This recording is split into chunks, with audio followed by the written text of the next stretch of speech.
Good morning, good evening, or good afternoon, depending on what side of the pond you're on, and welcome to an extra special edition of Across the Pitch. My name is Phil Kennedy, and we're very excited to welcome Darren Woodhead back to the show for Across the Pub. We also have Tony Robinson here today, and we have a lot to go over today.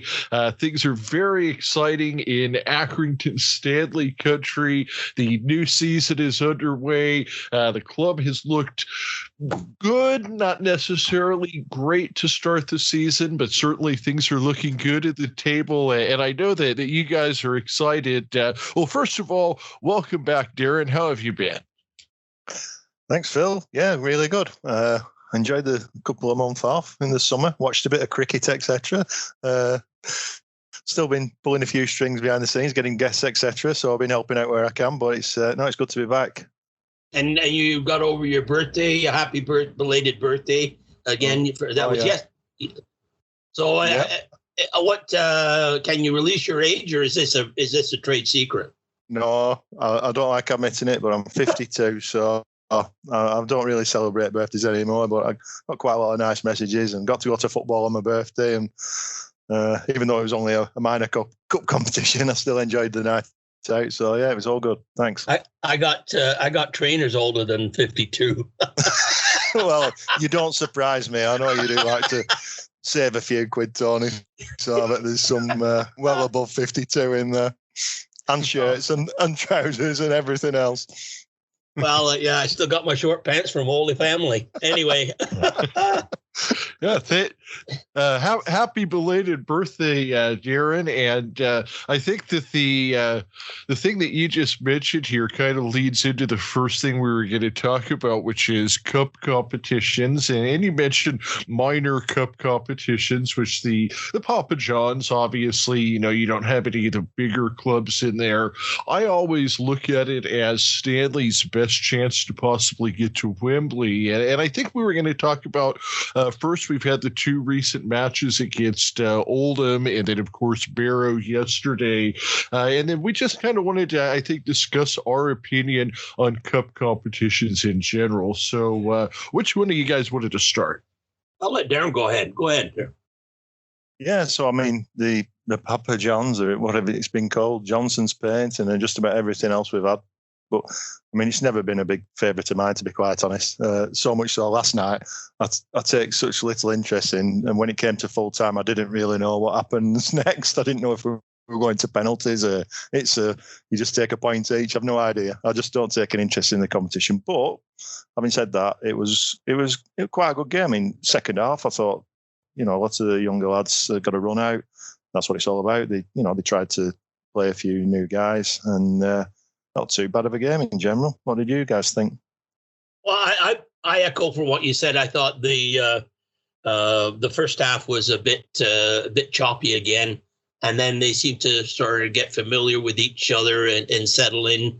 And there was some nice crosses coming in from the right wing that give Colby Bishop some really good headers. And as like John Coleman said, he could have had at least a hat trick, if not more. Just with the placement of the ball from his headers. But I think they're for me, they're important because it's a chance really for John Coleman to get to see some of the players that he's bringing in. And this leads me to the problem I have with the transfer window being so late, is that really he's almost treating these cup games as a preseason match to see what he's got and where they fit in. Yeah, I think you've been reading my notes, Tony. They put the same thing down. But, yeah, I think I agree totally. It did have the feel of a pre-season friendly.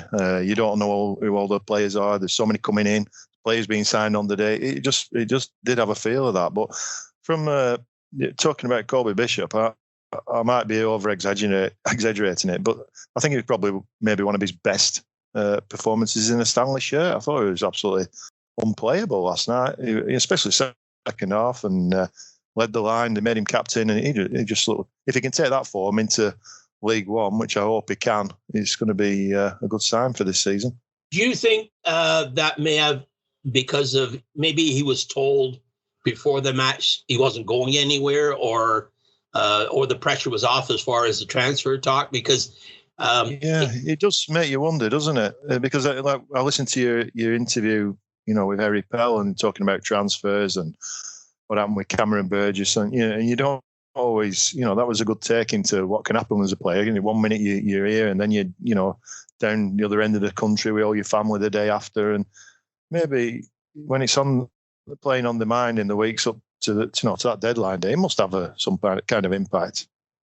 I think absolutely. So. I think that was something that you really brought that up as far as what Harry Pell said, and that stuck with me because I really think that it probably does weigh on the players that transfer window. They have it in the back of their mind. Am I going to be here next week? Am I not going to be here next week? And I really have to wonder if maybe that has been some of the reason that the teams looked off sync the past 2-3 matches. Is maybe some of that pressure from the transfer window.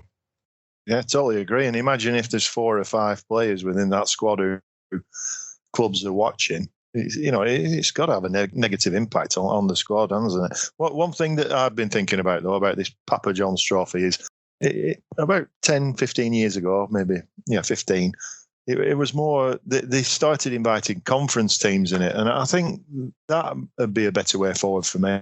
I think we've discussed it previously. When they put these Premier League teams in, their under 21s, etc. I just think they killed it. If you had a straight knockout competition, League One, League Two, and the conference clubs in an FA Cup style knockout, right from the word go, I think that'd be entertaining for supporters. You could have Sunderland playing Southport or wherever, and it'd just be different scenarios. What do you guys think? Oh, I like that. I think that's a great. You just make the number so that it works the knockout system. Whether it be 72 or whatever number you need, but you could make it make that work. I like that actually. I like what you're saying a lot. Unfortunately, I think it comes down to money, and I think that the reason that there's Premier League under 21 teams in there is because of the money that they're bringing in, and they, probably get some money from the Premier League teams from having them in there. So I think it's, kind of one of those things where we're going to be stuck with it just because of the money. I wish it wasn't. I agree. Yeah, but I'd rather Fantasy Island. I'd rather see, like Darren mentioned, Southport against Stanley than when we played Leeds and they put basically their youth team out because of other commitments, and they got beat 7-0, which is not. I mean, it's not good for the team that wins because it's like a training session, and really it's not a competitive match to the point where it benefits the winning team. Other than you get the 3 points. Now, one thing I did want to kind of come back to is you guys had mentioned the, kind of training session and a chance to get some look at some other guys. And, other than Colby Bishop and Morgan, there really wasn't a whole lot of guys that started yesterday that I would call our regular starters. And, I'm just really impressed with the amount of depth that we have. I mean, of course, Toby Sabin was in there. He's a guy who started in goal for us a lot last year, but he has been the backup keeper this year. Otherwise, I'm looking at 8 guys that aren't traditionally in the starting lineup that were out there yesterday, and that's something that I think if you went back even 2-3 years ago, you would see that Stanley just didn't have the depth, and they would have to run their regular starters out there even in these cup competitions. Yeah, definitely. One guy who I thought had a decent game, especially in second half, was Tom Scully. I thought he played pretty well. It looks like he's got something about him. Not just how well he played. He just seems to have that little bit of, not attitude, but confidence that you need just to succeed. So I thought for a young guy, I think he's one to watch. What did you think of Mitch Clark, the fellow they signed from Leicester on a 2-year deal? Yeah, well, incidentally, I think those two linked up quite well on the right-hand side. I think that, they look quite promising. I thought he got forward and, overlapping full-back. And, I think they both look pretty good and they look strong down that right-hand side, especially in the second half. And the new fella that they got from Man City, Yoboa Amankwa, on a season-long loan, he got a start and only been in camp a little while. How did he fare?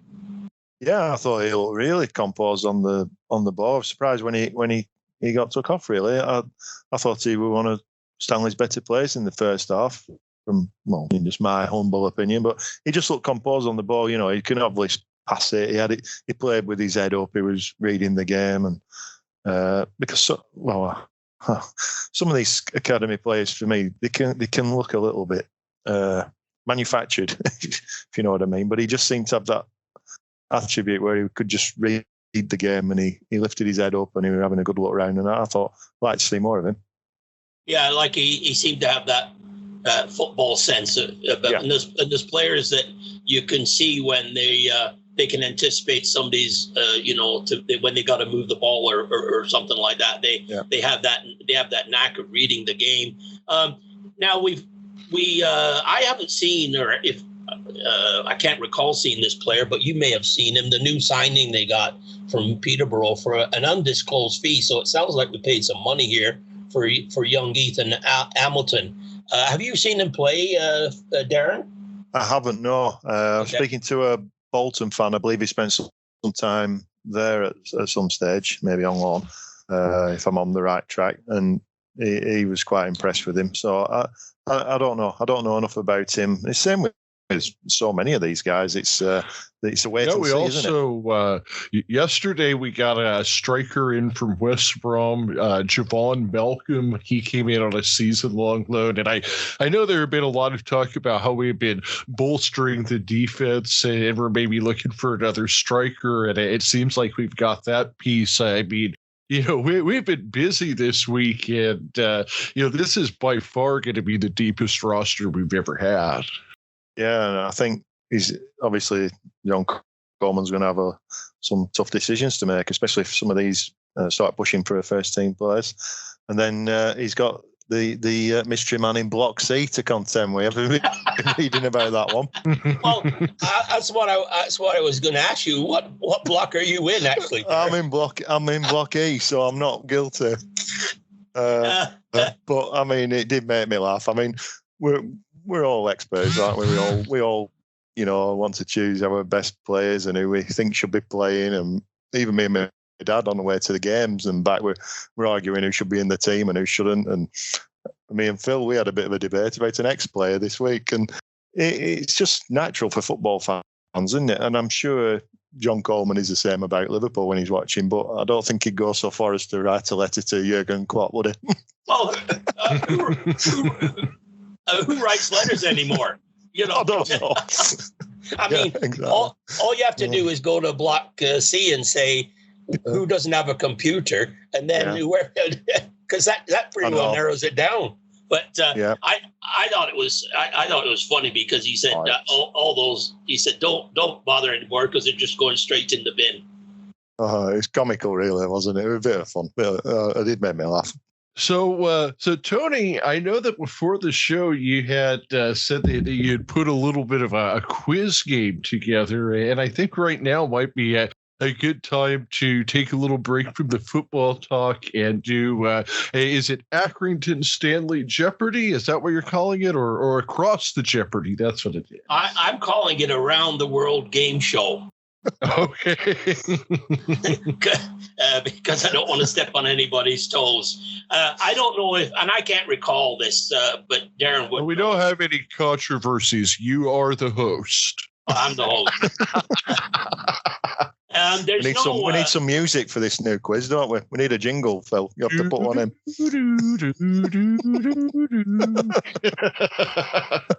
There we go. Okay. This is the rules for this game, gentlemen, are quite simple. I'm going to list out several categories, and you're going to pick a category in which one you want to answer. Now, you have to give your answer in the form of a question. So basically what I'll do is I'll give you the answer, and then you have to give me the question to that answer. So you have to form it in the way of who is or what is. Okay. So, for example, if the category is Accrington Stanley, and I say the answer is Andy Holt, the question Who would is the chairman? Yeah, who is the owner chairman? That's correct. But before you can't just jump out, shout out your question or your answer. You've got to buzz in. So you have to have your buzzers ready. And if you are ready, I'm going to give you the categories, and then we'll get underway. First of all, I'm going to. So is that just like buzz? Yes, Okay. but a little more enthusiasm, Phil.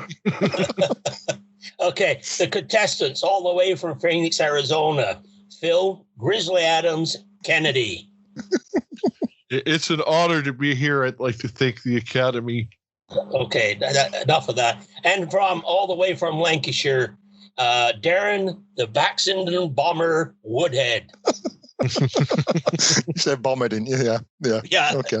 Okay, and these are the categories, gentlemen. Some very light questions, and you got to pick the category you want to answer the questions with. Okay, first one, category is algebra, calculus, and geometry. That's category number 1. Number 2, greatest philosophers of the 20th century. The next one. The third category is the symphonies of Mozart and Bach. And the last category is Stanley fans around the world. So, gentlemen, which category are you going to pick? I'll just need a couple of minutes to think about it. Yeah. Yeah. Go on. I don't know. Symphonies Of Mozart and Bach. Yeah, Phil probably an expert on that. Go on, get on to Stanley stuff, Tony. Well, that's good. It's good because that's the only questions I got worked out was for Stanley fans around the world. I thought so. Yeah. Okay. Buzzer's ready, gentlemen. I've got it ready. Okay. The answer is we live in Rutland, Massachusetts. Buzz. And that would be the Clarks. Wait, you've got to let me ask who's going first. Okay, Grizzly Adams, your answer is? Who is the Clarks? Correct. A bonus point if you get their names. Steve and Nicola Clark. Okay, so you got a full point there. Okay, question number 2. I traveled from South Korea to see Stanley. Buzz. Darren, the bomber, Baxenden Bomber. That will be Dave. Who is Dave? And your bonus point for his last name? Young Me, is it? That's close enough. Can I buzz in? Isn't it Dave Yu? Yeah, I'll give you a half a point, Phil. Oh, all right. Okay, number 3. The answer is I'm a radio personality in Ghana. Buzz. Darren. Subaru. Correct. Absolutely. Well done. He does a fantastic job down there in Ghana. I mean, there's not a bigger Stanley supporter than Subaru. No. Well, that's why he gets an honorable mention in our game show. Okay, question number 4.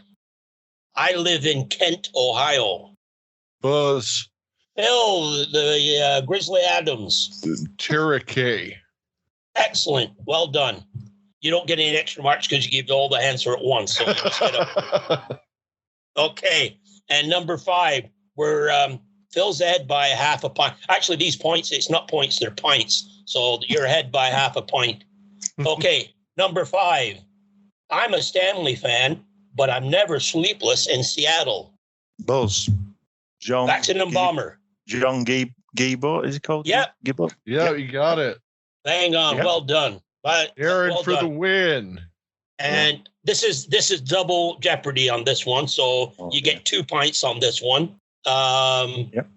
Okay. I drive from Carluke to every home match. Buzz. Phil. Keith Laird. Excellent. Well done. Okay. I'm going to give Darren a chance to get back in with the last bonus question. I'm a photographer from Brisbane, Australia, and I follow Stanley. Matt McClem. Excellent. Nice. Well done. Yeah. And we need a special shout out for him, don't we? Because he's just become a proud father this week. Yes. Excellent. Well done, Matt and family. Congratulations. Yeah. So let's tabble up the score here. We got Phil with 4.5. Darren 1, 2, 3, 5. Darren is the winner. So Phil, you owe Darren half a pint. Congratulations, Darren. Oh, dude. That was Cheers. fun. I enjoyed that. Yeah. Okay. Back to you, Phil. All right. So one thing that we wanted to talk about is an upcoming sponsored walk, and I know that's something that you're a big part of, Darren. So what's going on with the sponsored walk? Right. Okay. So amongst many good things that are happening with the Supporters Trust, one of the things that we're doing every year now is a sponsored walk, and it's in memory really of Jack Barrett, who did the sponsored walk to get the club going in 50 years ago plus now. So last year there's some guys walked from Liverpool, retraced the steps of Jack's walk, while there were a few other different walks from Preston, Blackburn, etc. So there's 2 walks this year on the 2nd of October. One is from Blackburn Rovers ground to Accrington Stanley ground. Peter Leatham's on that with quite a few other people. And then I'm doing a walk from Rochdale's ground to Accrington, which is about 16 miles, which I need to get in training for pretty quick. So I'm looking forward to it. There's a few guys doing it. Jim Curtis, Gary DeMain has been, talked into it. I don't think he was too keen. I still need to probably go around and make sure he doesn't drink too much on the night before. And we've got a guy called Mike Baker who's actually running the 16 miles, so it's good fun. There's a team. So now this is the first year that there's 2 walks. Am I correct? That last year? No, there was multiple walks last year. Yeah, because I think there was maybe 3 last year, but we've 2, but there's probably more people walking this time. But we just wanted to put larger groups together. So it's on GoFundMe. You can go on the Accrington Stanley Memories page. There's about a month to go now. So we need to get into training and hopefully raise some money. It's 50% to the Supporters Trust, who put a load of money into good projects and inside and outside of football. And then there's 50% going to a local charity called Hyndburn Baby Bank, and they provide a really good service to the local community for people who are struggling and with young families, etc. So it's really good to do something that's not only supporting the football club but bringing us closer together again with community projects, and it's just a type of organisation we're looking to build partnerships with.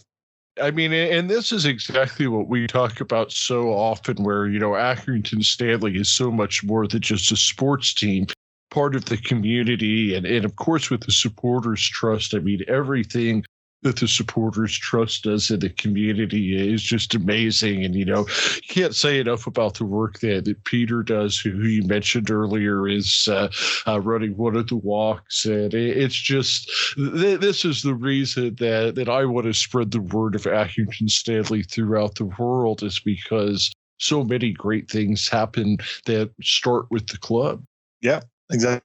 And I think, you look at the strips that have been sent over to Sierra Leone for the guys there who've got their own team, and building up different kind of partnerships in the local community with food banks and inside and outside of Accrington. It's really a privilege to be working with Peter and the guys, really. And I suppose the next thing is to really get the message out there of what's going on, because I go to the meeting sometimes and I'm only a small part of it, and you sit there and you can't help but be impressed by the work they're doing, and maybe we need to tell more people about it.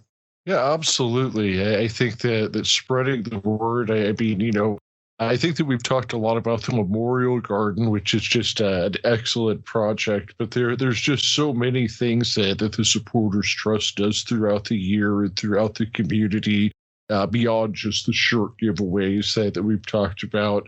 And it's the type of thing where if there's a particular Stanley supporter that's in need, the community or the village, if you will, is there to step up and help out, and that's what I love about the Accrington Stanley family. Is everybody not only has the club's back but each other's back as well. Yeah, exactly. I just wanted to ask too.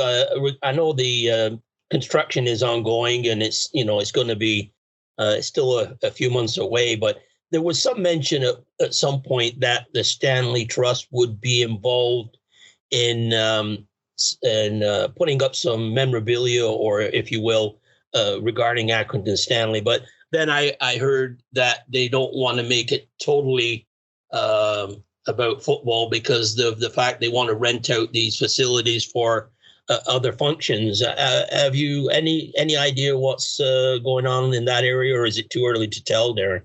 No, I think you're on the right lines there, and I can understand the club, wanting to use that for multi-purposes, and because it's going to be such an impressive building. But there are going to be items of memorabilia around. I know I got approached because my dad's got an old Accrington Stanley shirt that he wore while he played for the club that was in between Accrington Stanley. The two Accrington Stanleys are Accrington FC, and they were still wearing the shirts from the Peel Park. Well, they were playing at Peel Park and still wearing the shirts from the 1950s. So he's still got that shirt, my dad. And what they're talking about doing is framing it, because there's no other shirt like this around, I don't think, in the entrance to going in the club. So, the things like that, I think they do want to keep in touch with the history, but I don't think they don't want to obviously have it everywhere. And I get that totally.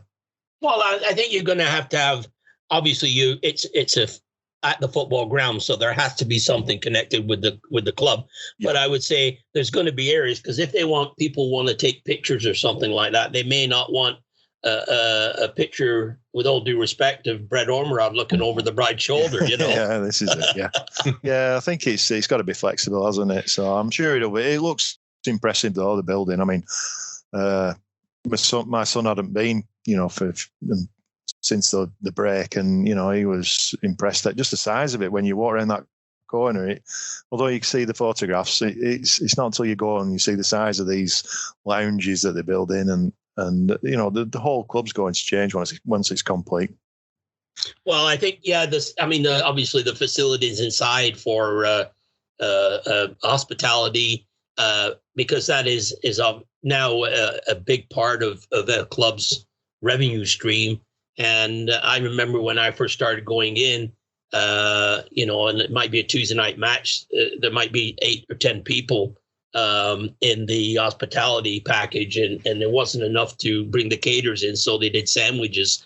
And obviously now this is going to be a lot more involved for hospitality packages and things of that nature. And plus, you've got the bar. You're going to have a bar that's going to be, I guess, separate for just the fans who come in want to have a pint before or after the match. Yeah. Oh, definitely. And the staff are excellent. It's nice for them to have the facilities to deal with and to attract sponsors, because let's face it, what they had before, it's not the most attractive proposition, is it, to when you're reaching out to companies, etc. So the likes of Daniel's left now, so a big shout out to Daniel. He's took a pub, hasn't he? The Albion in Clayton, so he's trying to get a business off the ground, so we'll give him a shout out. And Sophie, Sophie does an excellent job on match days. I saw Sophie last night, actually, and when I queuing up for my ticket, and she said, "Happy birthday." I said, "Oh, thank you." I said, "Does that mean that I get to come in for free?" He said, "No, you've got to pay." There you go. And I agree. I just want to, just before I'll let you jump in, Phil.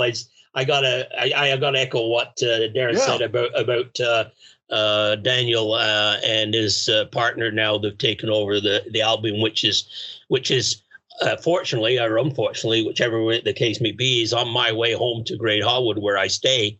And so I'm sure I'll be stopping in to see Daniel, and he's just gone through some renovations to it, and doesn't it? Yeah, and he's got a beer garden overlooking the infamous Leeds-Liverpool Canal. So yeah, all the best to him. And Sophie has been one of the most nicest people I've ever dealt with when it comes to hospitality, and she's always looking after us. And she, even when the fixture list comes out, reaches out and wants to know what matches I'm coming over to see. And so great people. And I wish Sophie and Daniel all the best in going forward.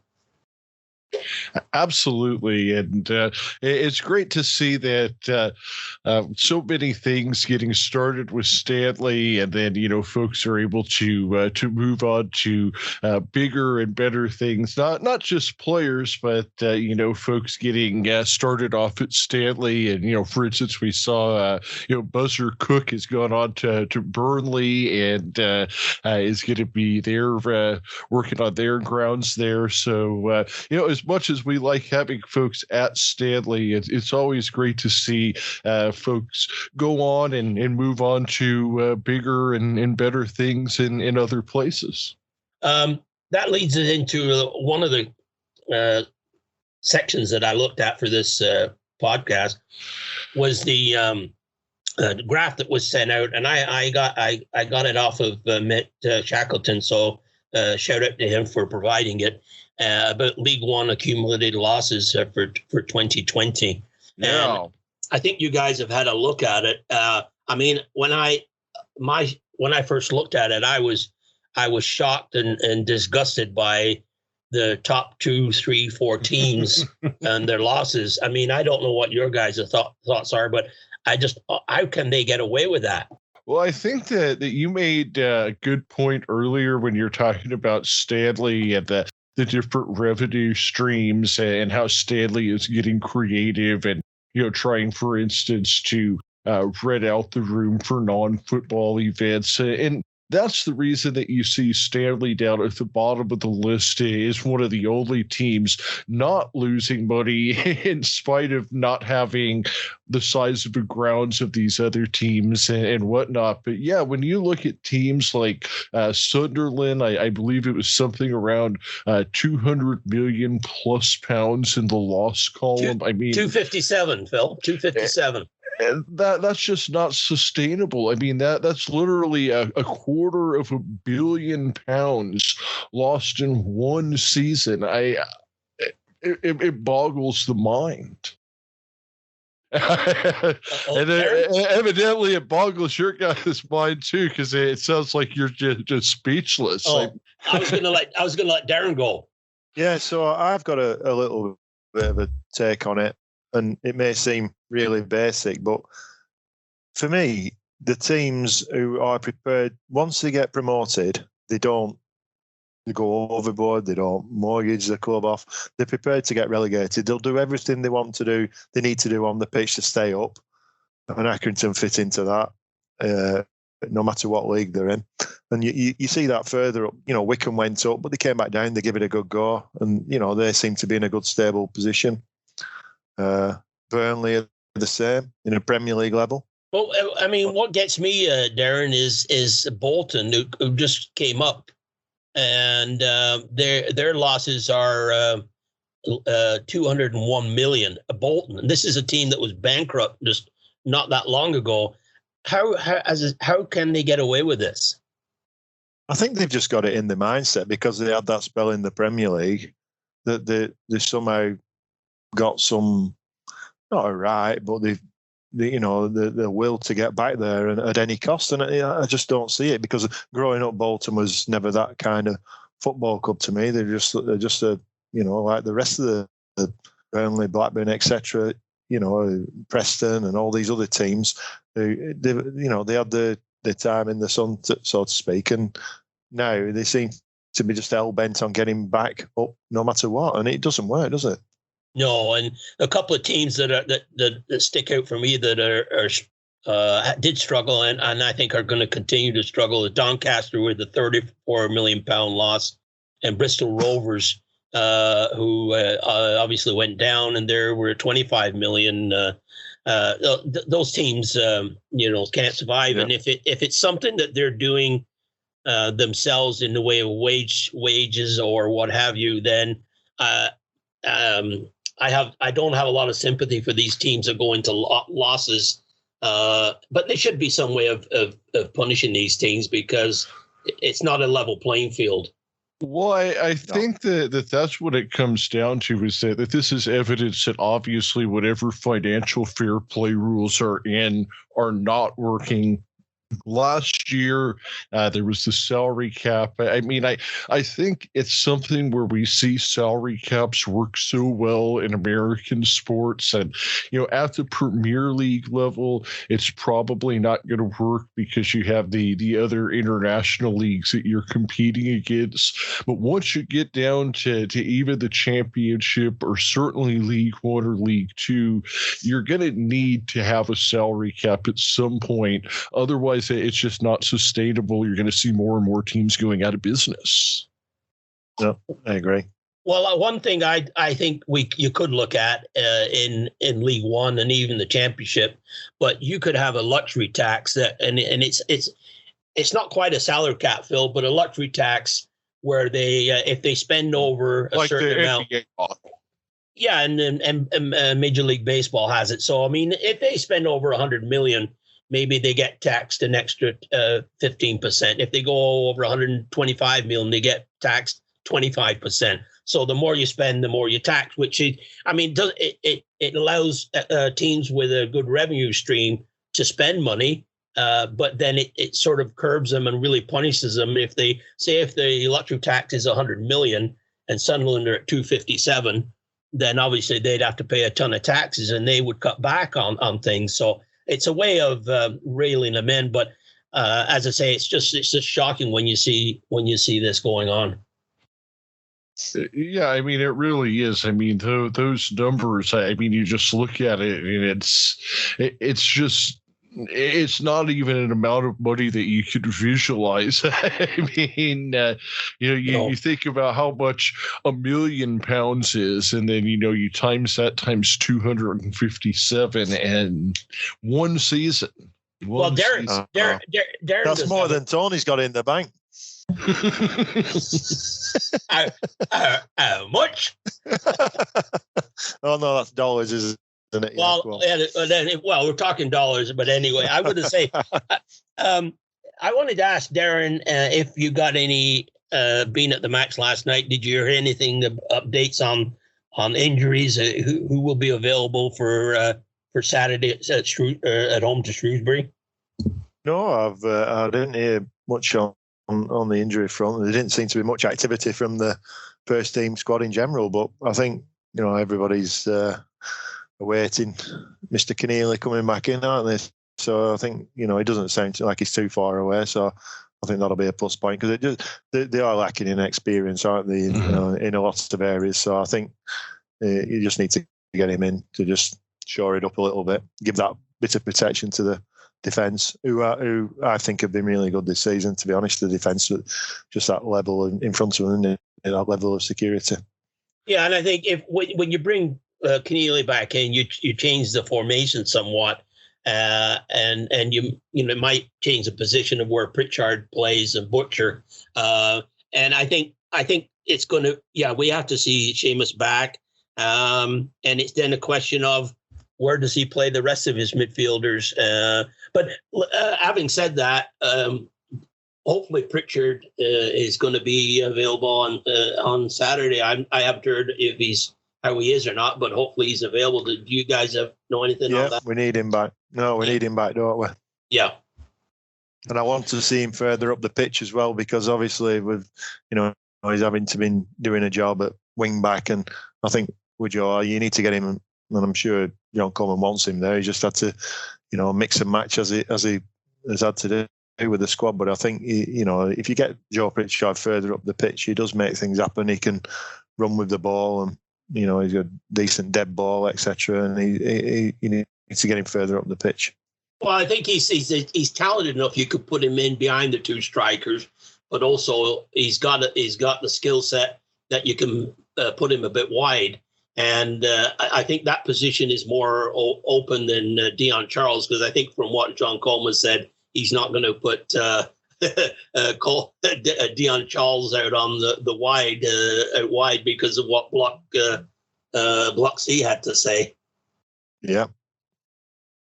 Yeah, I mean, I think this match here against Shrewsbury is a big one because, I mean, with Shrewsbury, you've got a team that's coming in. They did just get their first win of the year, but they're 1-4 of the season, 22nd in the table. The following week, we've got to go on the road to Sunderland. That's going to be a tough match. So, I mean, I think this Shrewsbury one is one where you really look at, and that's one where you've got to take away the 3 points. Yeah, definitely. Yeah, no, I agree because it's not a must win, but if you want to challenge for the top 10 and even the playoffs, you've got to, with all due respect to Shrewsbury, you've got to beat teams like that at home because you know when you're going to be at Sunderland, that's going to be a tough one. And I think anybody going into Sunderland the way they're playing now, I think if you can come out of there with a point, you got to consider that a moral victory. Absolutely. I mean, Sunderland, they're the top of the table. Shrewsbury's 22nd in the table. I mean, and Stanley's at that point where, you look at the schedule and you mark off certain games. You say, we need to get 3 points out of that one. And, Shrewsbury's definitely on that list. And I think that, we're going to see that happen here on Saturday. Let's finish up the show here with a prediction for Saturday. I'm going to go with 2-0 Stanley. Yep, I'll go for 2-1 Stanley. That's what I was thinking 2-1. I'll take 3-1, but I never see Stanley doing it the easy way. But I'm going to go with 3-1, and I have no clue what the starting lineup's going to look like. To be honest, I have not a clue. Yeah. So we need to ask Block C man, don't we? If you're listening, Block C, write us a letter and because we want to get you on the podcast, and we have the technology to hide your face and alter your voice. So please come on, Block C, please. Oh. Look, guys, I've really enjoyed this. And Darren, it's been great to have you back in the fold. And we're looking forward to a big match on Saturday against Shrewsbury. Until then. Just one thing from me, Phil, before we go. Just one thing to end on a good note is, so as we know, David Davis is a good friend of ours, and he's been on the show, etc. And he's always sponsored Scott Brown's shirt for many years while he was at Stanley. And in recent times, in the last few months, David's been having a little bit of a tough time with a couple of things. And Scott Brown last week sent David his England youth shirt, and it's absolutely wow. He's made up with it. And Scott left Stanley 2 years ago, 3 years ago now, and he didn't have to do that. And it just shows what a all round good guy Scott is, isn't it? I think that's a story that really should get more play because it's just shows the character of people, after they finish playing and the fact that the impact he had on Stanley and the fans, because David, spoke so highly of Scott Brown, and he even inscribed a nice message to David and Angela. On the shirt, which I thought was to give up a prize possession like that. I can't speak highly enough of what Scott did, and classy. Yeah, absolutely. And we wish David and his wife Angela all the best, and hopefully we can see them back at the WEM Stadium before too long. Definitely. Absolutely. And Scott is an absolute top man. And I could say, without a doubt, the three of us would not be talking here right now if it wasn't for Scott. And he's taking the chance to come on the show when we were just, our very second episode. So it's Scott's fault. It's Scott's fault, is it, that we're having? Yeah, he's to blame. Absolutely. Great Top man. Yeah. I think even the guy from Block C liked him. I'm not sure about that. That's all for me, folks. All right, guys. Well, there's one way that we always finish up. On Stanley on. On Stanley on. Cheers, guys. Cheers. Yes, thanks.